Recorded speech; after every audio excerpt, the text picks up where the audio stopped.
نحمد صلی اللہ رسول الکریم اما بعد فاعوذ باللہ من الشیطان الرجیم بسم اللہ الرحمن الرحیم السلام علیکم ورحمۃ اللہ وبرکاتہ۔ میرے تمام ویورز کو عید الاضحیٰ مبارک ہو، بہت بہت مبارک ہو۔ اللہ تعالیٰ آپ سب لوگوں کو سلامت رکھے اور عید کی خوشیاں دوبالا کرے۔ آج کا جو موضوع ترتیب دے رہے ہیں وہ عید الاضحیٰ ہم یعنی صحت اور بیماری، یہ سب کچھ کیا ہے، انسان بیمار کیسے ہوتا ہے، صحت کیسے، یہ سب معاملات کیا ہیں یہ ڈسکس کرتے ہیں، اور قربانی کا مقصد کیا ہے۔ تو سب سے اہم میٹر ہے آج کا ہمارا، وہ ہے قربانی آخر ہے کیا۔ قربانی وسیع چیز ہے۔ اگر ہم سیدنا ابراہیم علیہ السلام کو آپ دیکھیں، ہم جو درود پاک پڑھتے ہیں کہ اللہ کو کتنی محبت تھی سیدنا ابراہیم علیہ السلام سے کہ ان کا نام بھی اور اولاد کا نام بھی اس میں شامل کر دیا۔ تمام لوگ جانتے ہیں کہ حضرت ابراہیم السلام کو اولاد بڑھاپے میں پیدا ہوئی۔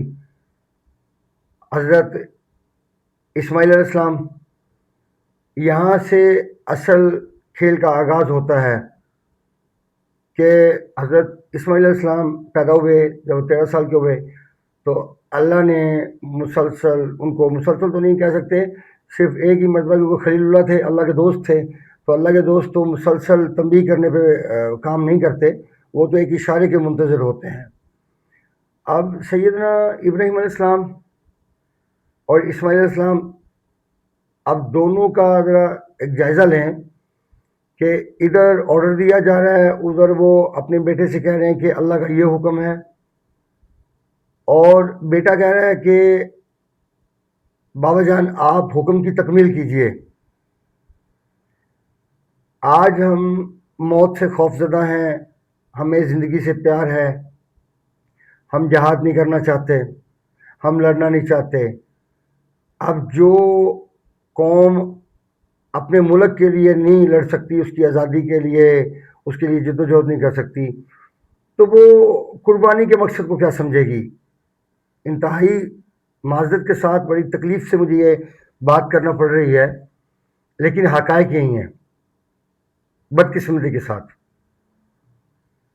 اب آنکھیں بند کر دی گئی، پٹی باندھ دی گئی، اور چھری ہاتھ میں ہے اور تکبیر شروع کی گئی، تو اللہ نے کیا کیا؟ اللہ کو بس اتنا ہی چاہیے تھا۔ اللہ کو سیدنا اسماعیل علیہ السلام کی قربانی نہیں چاہیے تھی، اللہ کسی کا خون نہیں چاہتا۔ اب وہاں پہ ہاتھ کے نیچے جانور، سیدنا اسماعیل علیہ السلام کو اٹھا کے ایک سائڈ پہ کر دیا گیا۔ یہ سب کچھ پلک جھپکنے میں ہوا، اور پھر اس چیز کو رہتی دنیا تک سنت کے طور پہ بنا دیا گیا کہ سنت ابراہیمی ہے۔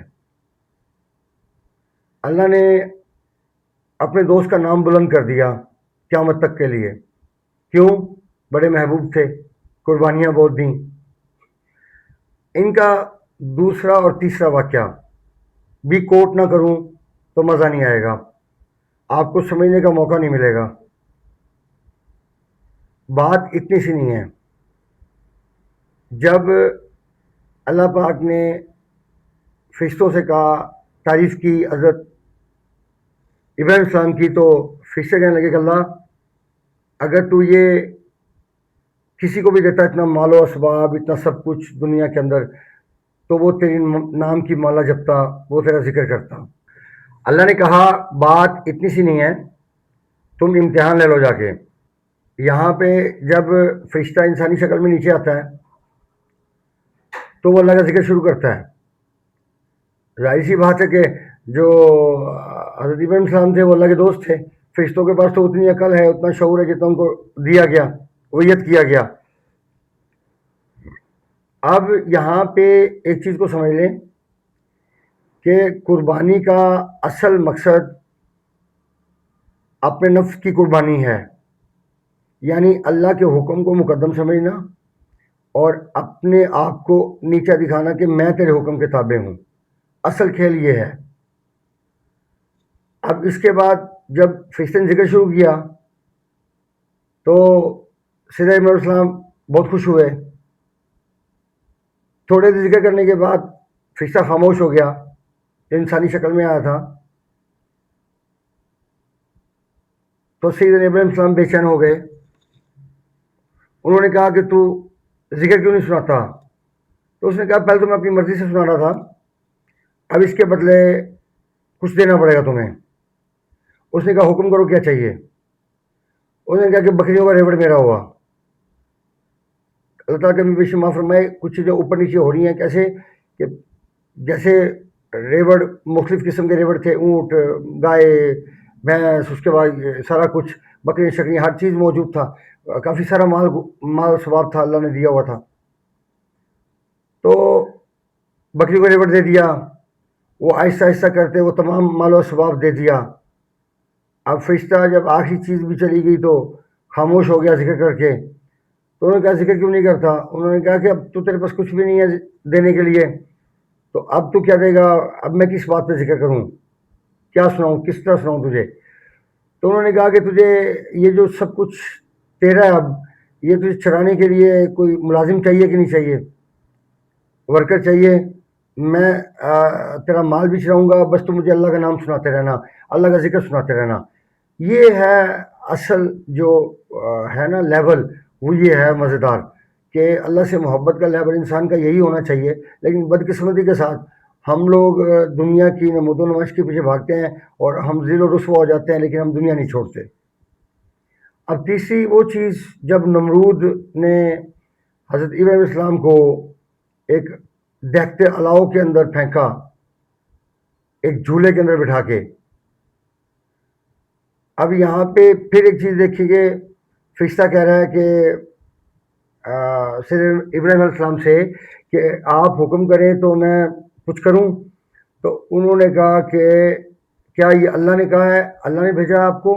اس نے کہا نہیں. کہتا وہ مجھے بہت اچھے سے جانتا ہے، وہ جانتا ہے کہ جیسے وہ چاہے گا ویسے ہوگا، تو میں خوش ہوں.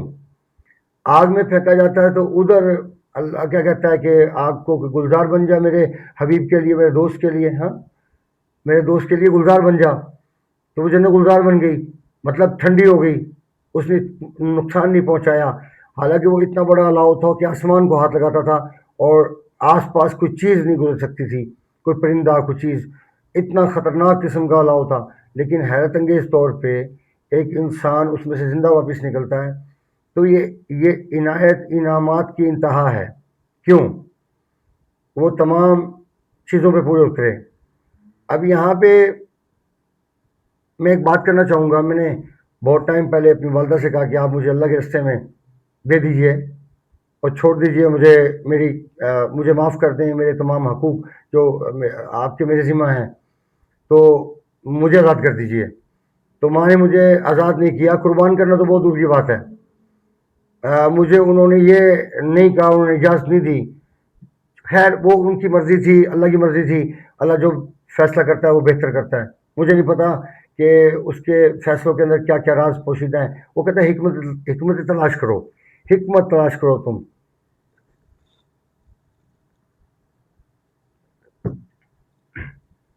اب وہ کہتا ہے میرے تمام کاموں میں حکمت تلاش کرو، اور یقیناً ان کے تمام کاموں میں حکمتیں ہیں. مثال کے طور پہ ہیپاٹائٹس سی کا ہونا میرا 24 کی ایج میں یہ اب سوچتا ہوں کہ اگر این ٹی ایس سی بھی پازیٹیو نہ ہوتا میرا تو میں طبیب بننے کی طرف نہ آتا. کیونکہ فیملی میں ہسٹری میں کوئی بھی طبیب موجود نہیں ہے ہمارے خاندان میں. لیکن اللہ تعالیٰ نے مجھے چینج کیا. والد صاحب پولیس میں بھرتی کرانا چاہتے تھے، لیکن اللہ کچھ اور چاہتا تھا. اور میں اللہ سے دعا کرتا تھا کہ یا اللہ ساری عمر حرام نہ کھلائیں میرے مالک، مجھے حلال چاہیے. اور یقیناً اس نے ایک بہترین راستہ مجھے مہیا کیا، اس کا بہت شکریہ. یقیناً میں اس کا قرض دار ہوں کہ آج میں اپنے آپ کو تو بہتر رکھنے کے ساتھ ساتھ میں لوگوں کے لیے معاون ثابت ہو رہا ہوں ان کی صحت کو بہترین رکھنے کے لیے. اب کھانے پینے کے متعلق ہم بات کرتے ہیں کہ اصل لیول ہے کیا. اب ہم کھانے پینے کے متعلق بات کرتے ہیں کہ اصل لیول ہے کیا. آخر یہ دنیا کا مقصد کیا تھا، قربانی کا مقصد کیا تھا، کھانا پینا انسان کے لیے کس حد تک ضروری ہے، یہ سب کچھ ڈسکس کرتے ہیں. دوستوں گزارش ہے نئے آنے والے کے چینل کو سبسکرائب کر لیں، بیل آئکن کو پریس کریں اور کمنٹ سیکشن میں رائے سے ضرور آگاہ کریں۔ ہماری کوشش ہے کہ ہم اپنی ریٹنگ بڑھانے کے لیے یا اپنے آپ کو اجاگر کرنے کے لیے کوئی بھی بات نہ کریں، ہم قانون کے دائرے میں رہتے ہوئے، حد میں رہتے ہوئے ہم تمام چیزوں کو ڈسکس کریں۔ آج ہم کھڑے کہاں ہیں قربانی کے حوالے سے اگر سوچیں تو ہم کھڑے کہاں ہیں؟ آج سیدنا ابراہیم السلام کی پیروی کر رہے ہیں؟ اللہ کی قسم قطعاً نہیں، بالکل بھی نہیں۔ آج ہم اکثر و بیشتر قربانی کرتے ہیں دکھانے کے لیے کہ فلاں کہے گا اس نے بہت بہترین قربانی کی، بہت اچھی قربانی کی۔ یہاں پہ اللہ پاک فرماتے ہیں کہ مجھ تک گوشت اور خون نہیں پہنچتا، مجھ تک انسان کی نیت پہنچتی ہے، کاؤنٹ وہ ہوتی ہے میرے ہاں۔ اس کے بعد جتنی بھی سنتے ہیں قربانی سے متعلق، کوئی ایک فرد جھانک کے دیکھی کیا وہ ادا کر رہا ہے؟ گوشت ہم کتنا رکھتے ہیں اور کون کون سے حصے اپنے لیے علیحدہ کر لیتے ہیں، اور غربا کے لیے ہم سب سے ایکسٹرا مال کو علیحدہ کر دیتے ہیں کہ یہ دے دیا جائے۔ بالکل بھی ایسا نہیں ہے۔ حقیقت یہ ہے کہ قربانی بظاہر تو جانور کی دی جا رہی ہے، لیکن حقیقت میں یہ ہمیں سبق دیا جاتا ہے کہ اپنے آپ کو قربان کر دو اللہ کے راستے میں، اپنی خواہشات کو ترک کر دو اور اللہ کی محبت کو اپنا لو۔ یہاں بھی کامیابی اور اوپر بھی کامیابی۔ کیا ابراہیم علیہ السلام کو کوئی گزن پہنچ پائی، کوئی نقصان پہنچ پایا؟ اللہ نے ان کو محفوظ رکھا۔ پچھلے دنوں حضرت خالد بن ولید کا واقعہ سن رہا تھا، میں پڑھا بھی اور پھر دوبارہ سننے کا موقع ملا کہ دیکھیں کتنا جاہو جلال دیا، سیف اللہ کی تلوار کا لقب ملا ان کو۔ اب اس پورے واقعے میں ہمیں کیا ملتا ہے کہ موت اور زندگی اللہ کے ہاتھ میں ہے۔ حضرت خالد بن ولید رضی اللہ عنہ سرکار فرماتے ہیں کہ اگر موت میدان جنگ میں ہوتی، افسوس کہ میں آج بستر پر مر رہا ہوں، کاش میں میدان جنگ میں شہید ہو گیا ہوتا، بوڑھا ہو کر میں بستر پر جان دے رہا ہوں۔ اب یہاں پہ ہمیں کیا دکھایا گیا؟ اور پھر جب سیدنا عمر رضی اللہ سرکار نے ان کو معزول کیا تو وہ ایک سپاہی کی حیثیت سے لڑے۔ اب ان کی سوچ کیا تھی؟ جب میں نے ون سائڈڈ دیکھا تو مجھے حضرت خالد بن ولید پہ ایک پیار آیا، رحم آیا کہ نہیں کرنا چاہیے تھا، لیکن جب میں نے سیدنا عمر کی سوچ کو دیکھا تو وہ بھی بہترین تھی۔ اب انہوں نے معزول کیوں کیا کہ لوگوں کا اب جو یقین تھا وہ حضرت خالد بن ولید پہ ہونے لگا تھا، اللہ سے ہٹ کے خالد بن ہونے لگا تھا کہ خالد بن ولید رضی اللہ عنہ اگر ہیں تو جنگ جیتی جا سکتی ہے، ورنہ جنگ نہیں جیتی جا سکتی۔ ایک بہترین فیصلہ تھا۔ یقیناً انہوں نے اپنے تمام، اور ان کا جسم حضرت خالد بن ولید کا کوئی حصہ زخموں سے خالی نہیں تھا کہ جہاں پہ زخم نہ لگا ہو، لیکن یہاں پہ اللہ کی منشا کیا تھی کہ اللہ جس کو اللہ کی تلوار قرار دیا گیا تھا، اللہ پاک اس کو ایسی زندگی نہیں دیتے تھے کہ جو اس کے خلاف ہو، یا ایسی موت نہیں دے سکتے تھے کہ جس میں کافر لوگ یہ کہیں کہ اللہ کی تلوار تھی، یہ تو یہ کیسے مر گیا، کیسے شہید ہو گیا، اس کو تو کچھ چیز چھونی نہیں چاہیے تھی، اس کو موت نہیں آنی چاہیے تھی میدان جنگ کے اندر، اور یہ فاتح رہنا چاہیے تھا۔ اور وہ اللہ نے ثابت کر دیا کہ حضرت خالد بن ولید کو موت کہاں پہ آئی؟ بستر پہ، جو کہ انہوں نے افسوس کا اظہار کیا۔ خیر، اب قربانی میرے نزدیک یہ ہے کہ آپ فاقے سے رہو، آپ اس تکلیف کو محسوس کرو جو انبیاء کرام نے کاٹی ہے۔ یہاں پہ ایک چھوٹا سا واقعہ کوٹ کرنا چاہتا ہوں کہ اللہ کے رسول اکرم صلی اللہ علیہ وسلم ایک مرتبہ تشریف لے گئے اپنے لیے کپڑا لینے کے لیے، 10 درہم ان کے پاس موجود تھے، تو 10 میں سے 4 درہم کا کپڑا خریدا، 6 درہم سرکار کے پاس باقی تھے۔ تو آقا دو جہان تشریف لائے ہیں باہر کپڑا لے کے، تو ایک صحابی، نام میں بھول گیا، انہوں نے کہا کہ واہ اللہ کے رسول، آج تو میں یہ کپڑا میں لے کے جاؤں گا، میں سلواؤں گا۔ تو آقا دو جہان نے مسکراتے ہوئے کہا کہ تم لے جاؤ، کیونکہ وہ تو پھر دونوں جہان کے سردار تھے، کچھ بھی مانگا جاتا ان کے لیے کیا مشکل تھا، ان کے لیے تو یہ کچھ بھی خوشی کی بات تھی۔ آج ہم سے کچھ چیز مانگ لیں ہمیں موت پڑ جاتی ہے۔ اب یہاں پہ 6 دن باقی ہیں تو سرکار واپس گئے، 4 دن کا اور کپڑا لیا، اور گھر کی طرف سے راستے میں ایک باندھی، ایک لونڈی رو رہی ہے. سرکار نے پوچھا کیا ہوا بی بی؟ تو اس نے کہا کہ جی میں باندھی لونڈی ہوں اور میں سے 2 درہم دیے گئے تھے سامان خریدنے کے لیے، اور وہ دونوں درہم گر گئے اور اب میں پریشان ہوں کہ میں کیا کروں. تو سرکار نے وہ جو دو باقی درہم بچے ہوئے سرکار کے پاس، آقا دو جہان سرکار کے پاس. تو میں اب اصل میں ایک چیز میں بتا دوں، ادب ایک بہت بڑی چیز ہے. اس وقت اگر میں وضو سے ہوتا تو یقیناً میرا وضو نہیں ہے اس وقت، تو میں سرکار کے اوپر درود پاک بھی پڑھتا اور میں سرکار کا پورا نام مبارک بھی لیتا. اللہ نے اپنی طرف قدغن نہیں لگائی، لیکن اپنے نبی کی طرف قدغن لگائی ہے کہ ادھر ادب کا مقام ہے، ادھر سوچ سمجھ کے ذرا احتیاط سے قدم رکھنا. اس لیے میری تو ہمت نہیں ہوتی کہ میں سرکار کو وضو کے بنا میں ان کے اوپر درود پاک پڑھوں یا میں ان کا نام بھی لوں پورا. یہ میرے لیے قابل قبول نہیں ہے. میں تو ان کے گھرانے کا نام بھی بہت مشکل سے میں بات کر رہا ہوں، مجبوری ہے، ذکر کرنا ہے، بات کرنا ہے، تو وہ ادباً ایک احتیاط ایک دائرے کے اندر رہتے ہوئے اس کا نام لیا جائے تو مناسب ہوگا. اب یہاں پہ 2 درہم اس کو دے دیے کہ جاؤ اور جا کے سامان خریدو اور جاؤ گھر. وہ پھر رو رہی ہے. سرکار نے پھر پوچھا کیا ہوا؟ اب کیا ہوا؟ اس نے کہا جی میں تو لیٹ ہو گئی ہوں، دیر بہت ہو گئی ہے، مجھے ماریں گے. سرکار ساتھ گئے اور جا کے اس کے بارے میں بتا کے اور واپس آئے. بلکہ اس میں تھوڑا سا اور واقعہ ہے، وہ میں کمپلیٹ کر دوں کہ سرکار نے کہا السلام علیکم، تو آگے سے کوئی جواب نہیں. دوسری دفعہ پھر السلام علیکم، کوئی جواب نہیں. اور تیسری دفعہ جب السلام علیکم کہا گیا تب جواب آیا. تو سرکار نے پوچھا کہ بھائی تم نے جواب کیوں نہیں دیا؟ سرکار آپ تشریف لائے، ہماری قسمت، اور 2 دفعہ جواب دینے کا نہ ہمیں پتہ تھا کہ آپ تیسری دفعہ بھی اسلام کہیں گے تو آپ کی آواز مبارک سننے کے لیے ہم نے خاموشی اختیار کی. تو انہوں نے اس باندھی کو بھی آزاد کر دیا. تو یہ ہے اصل جو دین کا ایک ہے نا، ہمارا ایک پیرامیٹر ہونا چاہیے، ایک طریقہ کار زندگی گزارنے کا، وہ یہی ہونا چاہیے. اصل میں احساس اصل چیز ہے جو اب مفقود ہو گیا. اب فلسطین میں کیا ہو رہا ہے بتائیے، شام میں کیا ہو رہا ہے؟ کیا مسلمانوں کو احساس ہے؟ آپ ذرا دور دور تک نظر ڈالیے. اب سعودی عرب کو ہم اپنا ایک قبلہ قرار دیتے ہیں کہ وہ ایک ہمارے لیے بڑی مقدس ہستی ہے، وہ لوگ کیا کر رہے ہیں؟ اب سب مل کے مسلمان، جتنے مسلمان ممالک ہیں، سب ذرا جائزہ لے لیجئے. خدا کی قسم دل کٹ جاتا ہے. میں اکیلا بندہ کچھ نہیں کر سکتا.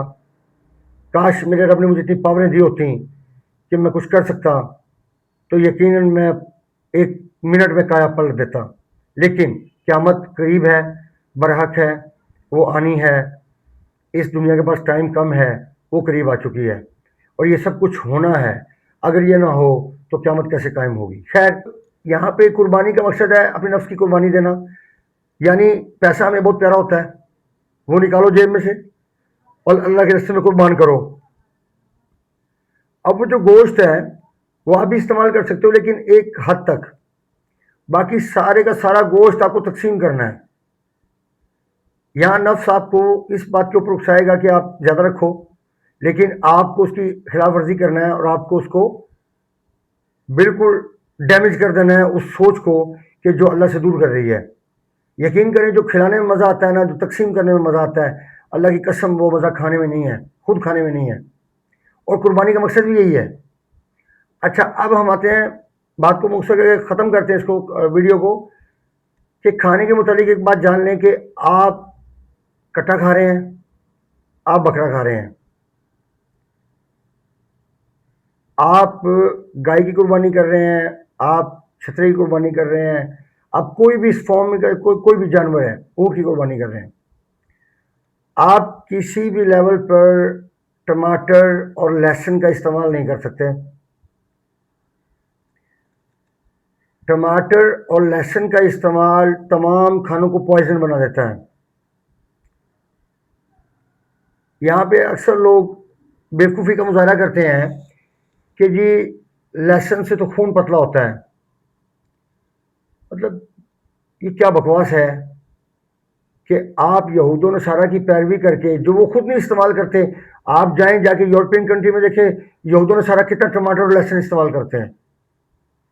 اب ان کی ایک مردہ تحقیق، ایک بے جان تحقیق جو ہمارے آقا السلام کے سامنے مٹی کی حیثیت رکھتی ہے، آپ اس تحقیق کو اہمیت دے رہے ہیں آقا اسلام کی تحقیق کے اوپر، آقا اسلام کی زندگی، اس کے علم کے اوپر جو اللہ نے وحیت کیا؟ بالکل بھی نہیں۔ یہ آپ لوگ اس بات کو ختم کر دیجئے، چھوڑ دیجئے، اس باتوں کی پیروی چھوڑ دیجئے، ورنہ آخرت میں انجام برا ہے۔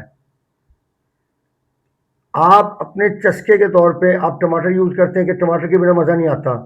میں چیلنج کرتا ہوں آپ کو کہ ٹماٹر کے بنا زیادہ شاندار کھانا بنتا ہے۔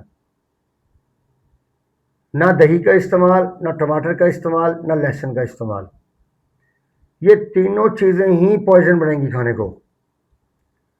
اگر آپ کو یقین نہیں آتا تو میں آپ کو کھانے کی ترتیب آپ کے سامنے رکھتا ہوں، آپ تجربہ کیجئے، اور تجربہ کرنے کے بعد اگر آپ میں اتنی سخت، اتنی ہمت ہے کہ مردوں کی طرح آپ اپنی غلطی کو تسلیم کر سکتے ہیں، تو آپ کمنٹ سیکشن میں اپنی غلطی کو تسلیم کیجئے، اور نیکسٹ ٹائم کے لیے آپ توبہ کیجئے کہ آپ غلط کر رہے تھے، اور نیکسٹ ٹائم یہ اس سے بچیں گے۔ یہ چیز آپ کی روحانی پاور کو بھی بڑھائے گی اور اللہ کے قریب کر دے گی۔ اب ایک طرف آپ جیسے روٹین میں کھانا بناتے ہیں ویسے کھانا بنائیے، چاہے وہ کٹے کا ہے، بکرے کا ہے، جو بھی ہے، سب جتنا بھی قربانی کا معاملات ہوتے ہیں۔ ایک طرف آپ کھانے کو اس طرح ترتیب دیجئے جیسے آپ کھانا بنا رہے ہیں۔ اچھا، اب اس کے بعد آپ کھانا جو میں آپ کو طریقہ کار بتانے لگا ہوں، آپ اس کو ترتیب دیجئے، وہ کیا بنانا ہے، کیسے بنانا ہے۔ پہلے آپ پیاز کو براؤن کریں گے، نہیں سوری، پہلے آپ گوشت، چاہے وہ بکرے کا ہے، چاہے وہ کٹے کا ہے، چاہے وہ گائے کا ہے، چاہے وہ اونٹ کا ہے، آپ پہلے اس کو یخنی بنائیں گے، تھوڑی سی کالی مرچ، ہلکی سی بس، اور سفید زیرہ اور ہلکا سا نمک ڈال کے اس کی یخنی تیار کریں گے۔ اس کے بعد جب یخنی تیار ہو جائے گی تو جیسے ہم پلاؤ کے لیے یخنی تیار کرتے ہیں، آپ بوٹیاں نکال لیں گے، بوٹیاں نکال کے یخنی زیادہ کر دیں گے۔ اس کے بعد آپ پیاز براؤن کریں گے، پیاز براؤن کر کے آپ سرسوں کا تیل ڈال کے پیاز براؤن کریں گے، اور اس کے بعد آپ اس کے اندر وہ جو بوٹیاں ہوں گی جو سائڈ پہ کی ہوں گی وہ بوٹیاں ڈال دیں گے، کالی مرچ، سفید زیرہ، ادرک، ہلدی، نمک حسب ذائقہ، اور ہلکا سا خشک دھنیا، یہ 6 مسالے یہ ڈال دیں گے۔ اس کے بعد آپ نے سرخ مرچ اگر ثابت ڈال سکتے ہیں تو ثابت ڈال لیں، لیکن پاؤڈر استعمال نہیں کرنا۔ اب یہاں پہ آپ نے جب بنائی تیار کر لینی ہے تو پھر جو یخنی نکلی ہوگی وہ آپ نے دوبارہ گوشت کے اندر ڈال دینی ہے۔ اب یہاں پہ اگر سبزی ڈالنا چاہتے ہیں آپ تو اس کے بارے میں سن لیجئے کہ اگر آپ کدو ڈالتے ہیں، ٹنڈے ڈالتے ہیں، شلجم ڈالتے ہیں، تو آپ نے اس کو سرسوں کے تیل میں زیرہ ڈال کے اس کے اندر آپ اس کو فرائی کر لینا ہے۔ کدو، ٹنڈا، شلجم جو بھی ہے اس کو فرائی کر لینا ہے، کیونکہ بادی چیز یہاں پہ ڈالنے کی گنجائش نہیں ہے، جیسے آلو، مٹر، گوبھی، بینگن، اروی شروی، اس ٹائپ کی چیزیں ڈالنے کی اجازت نہیں ہے، کیونکہ یہ تمام بادی چیزیں ہیں، یہ جو لوگ کھا سکتے ہیں وہ صحت مند کھا سکتے ہیں، بیمار آدمی ایسی چیزیں کا استعمال نہیں کر سکتا۔ اب آپ بنائی کریں، اس کی فرائی کریں اس کو، سبزی کو، اور اسی شوربے میں ایڈ کر دیں۔ وہ کچھ ہی ٹائم کی پکائی کے بعد وہ سبزی گل چکی ہوگی مکمل طور پہ، اور آپ کا سالن تیار ہوگا۔ اب سبز دھنیا اس کے اوپر ڈال کے اور آپ اس کھانے کو نوش کیجئے۔ اب یہاں سے آپ کو پتہ چلے گا جب آپ کمپیریزن کریں گے کہ جیسے آپ اونٹ کھا رہے ہیں، آپ ایک سائڈ پہ ٹماٹر والا سالن بنائیں، لہسن، ٹماٹر، تمام چیزیں جو جس طرح لوازمات بنتے ہیں وہ تمام ڈال کے اس کو تیار کریں۔ ایک طرف وہی گوشت آپ میرے کہنے کے اوپر جو طریقہ کار بتایا ہے اس کے اوپر تیار کریں۔ آپ دونوں کو کمپیریزن کر لیں کہ دونوں میں ٹیسٹ کس کا اچھا تھا، دونوں کے اندر ہضم ہونے کے اندر کس نے زیادہ معاونت کی، کون سا زیادہ کمفرٹیبل رہا آپ کے اسٹمک کے حوالے سے۔ اس چیز کا آپ کو اندازہ ہو جائے گا، اور اگر اس چیز کا اندازہ ہو جائے، آپ تجربہ کر لیں، تو اس کے بعد کمنٹ سیکشن میں اپنی رائے سے ضرور آگاہ کریں، اور دو لوگوں کو بھی آپ بریف کریں تاکہ وہ ایک بہتر زندگی کی طرف آ سکیں۔ تبھی ہم لڑ پائیں گے بطور قوم، بطور ایک فرد، ایک گھر کی ایک فرد ہونے کی حیثیت سے ہم تبھی سروائیو کر پائیں گے، ورنہ ہم ہار جائیں گے یا خودکشیاں کریں گے یا ہم اپنی موت آپ مر جائیں گے۔ لیکن ایک ایسی موت جو آپ روز مرہ کی روٹین میں ایک دیکھتے ہیں کہ جو جانور مرتے ہوئے دیکھتے ہیں اب روڈوں کے اوپر، کوئی کسی گاڑی کے نیچے آ گیا، کوئی ٹکرا گیا، کوئی بلی کا بچہ آ گیا، کوئی کتے کا بچہ آ گیا اور وہ بے موت مارا گیا. سیم وہی کیفیت ہوتی ہے کہ جب آپ کی زندگی کے اندر کوئی زندگی کا گزارنے کا کوئی ڈھنگ نہ ہو یا آپ کی منزل نہ ہو تو پھر ہمارے میں اس میں کوئی فرق نہیں رہ جاتا، پھر ہماری موت ایسی ہے. میں کبھی کبھی ڈر جاتا ہوں کہ جہنم کے اندر کیا کلبلاہٹ ہوگی کیڑوں کی طرح، کہ اس وقت 7 ارب انسان موجود ہیں، اور جس میں کم از کم 5 ارب کے قریب جو ہیں یہود و نصارہ اور باقی جو ہندو اور بدھ مت اور سب لوگ شامل ہیں. تو جو یہود و نصارہ ہیں وہ آقا اسلام کے دنیا میں آنے سے پہلے جو لوگ موجود تھے ان سے اس مطابق ہوگا، لیکن جب آقا اسلام دنیا میں تشریف لے آئے اس کے بعد یہود و نصارہ کے لیے گنجائش نہیں بچتی.